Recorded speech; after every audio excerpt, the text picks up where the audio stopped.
रहती पुलिस तू ना जाजू पुलिस तू ना जाजू गरीबन सा जुल्म करे गरीबन सा जुल्म करे जारी रहती दहशतगर्दी हमारे जीअं त तव्हांखे ॿुधाईंदा हलूं त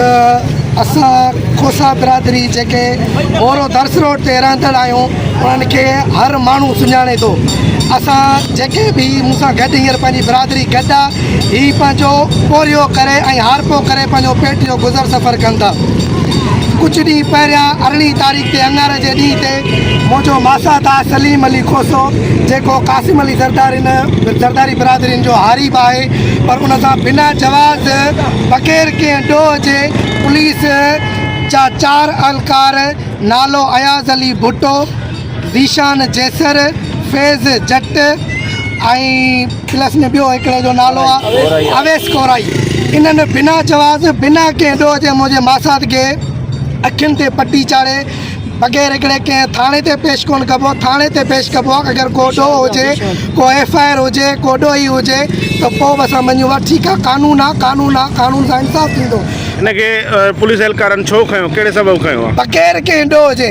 हिन जो को साबिक़नि सां थोरो ॾेती लेती जो मसइलो हो उहे साबिक़ी बिरादरी जा माण्हू हिकिड़ो बि उन्हनि जो माण्हू आहे हिकिड़ो असांजो माण्हू आहे हिननि खे खंभे बसि ईअं ई रिश्वत जो पैसे जो हाणे हीउ माण्हू जेको वापारी हारी जेको आहे उहो जेकॾहिं हीउ ग़रीब अगरि तव्हां हाणे जेतिरो हीअ अवां मोरे जी बीठी आहे न जेकॾहिं पुलिस जा तव्हांखे हीउ निशान ॾेखारींदो न त बग़ैर के प्राइवेट ते माण्हू खे खणी ऐं अहिड़ो ज़ुल्म कंदा त हीउ तव्हां पाण माण्हू मोरे जी अवाम चवंदी त हेफ़ हुजे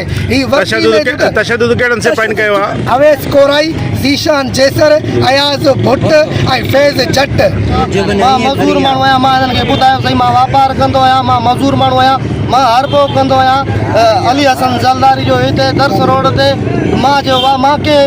सबबु न ॾोह न सवाबु कुझु बि न आहे मुंहिंजो मूंखे ईअं पुछण जे तूं 2 नंबरी थो करी ऐं तुंहिंजे मोबाइल में SMS लॻा पिया नी तव्हां पैसा किथां था कंहिं चयो इहो तव्हांखे इहो असांखे चयो अयाज़ भुट्टे असांखे अंदरि खणी शिफ्ट करे असांखे जेको हिन हेॾे धकाया अथनि WhatsApp ते हले पियो थो फेसबुक ते हले पियो थो हीअ मूंखे जंगनि में धकायनि पेरनि जूं तिरियूं हथनि जूं तिरियूं मुंहिंजूं कुटे मूंखे सत्यानाश करे मुंहिंजूं अखियूं बंदि तव्हांखे थाणे ते खणी आया असांखे थाणे ते खणी पोयां हिकिड़ो काटरो आहे उन में असांखे बंदि करे हा उते SP खे बि ख़बर न आहे कंहिंखे बि ख़बर न आहे वरी असांखां पैसा वठी असांखे कलाकत में छॾियो वियो आहे मुतालबो छा आहे तव्हांजो असांजो मुतालबो आहे त हिननि खे इंसाफ़ कबे हिननि खे सिंध गवर्नमेंट खे गुज़ारिश थी कजे त जेको असांजो ज़िले जो